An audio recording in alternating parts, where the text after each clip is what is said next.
அஸ்ஸலாமு அலைக்கும் வரஹ்மத்துல்லாஹி வபரகாத்துஹு.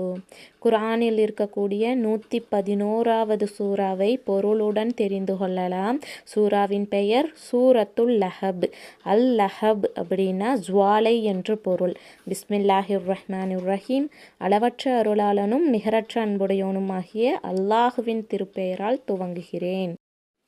தப்பத் யதா அபி லஹபி வதப். அபூலஹபின் 2 கைகளும் நாசமடைக, அவனும் நாசமாகட்டும். மா அனா அன்ஹு மாலுஹு வமா கசப். அவனுடைய செல்வமும் அவன் சம்பாதித்தவையும் அவனுக்கு பயன்படவில்லை.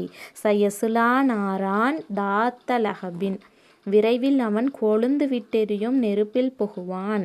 வ அம்ரஅதஹு ஹம்மாலத்தல் ஹதப்.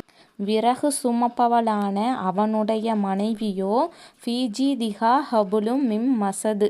அவளுடைய கழுத்தில் முறுக்கேறிய ஈச்சங்கயிறுதான் இருக்கும், அதனால் அவளும் அழிவாள்.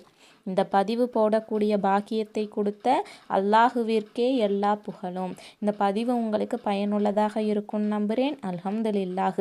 இன்ஷா அல்லாஹ் இது போல் பயனுள்ள செய்திகளை தொடர்ந்து நம்ம தெரிஞ்சுக்கலாம். நம்ம சேனலை சப்ஸ்கிரைப் பண்ணுங்கள், ஷேர் பண்ணுங்கள், கமெண்ட் பண்ணுங்கள், லைக் பண்ணுங்கள்.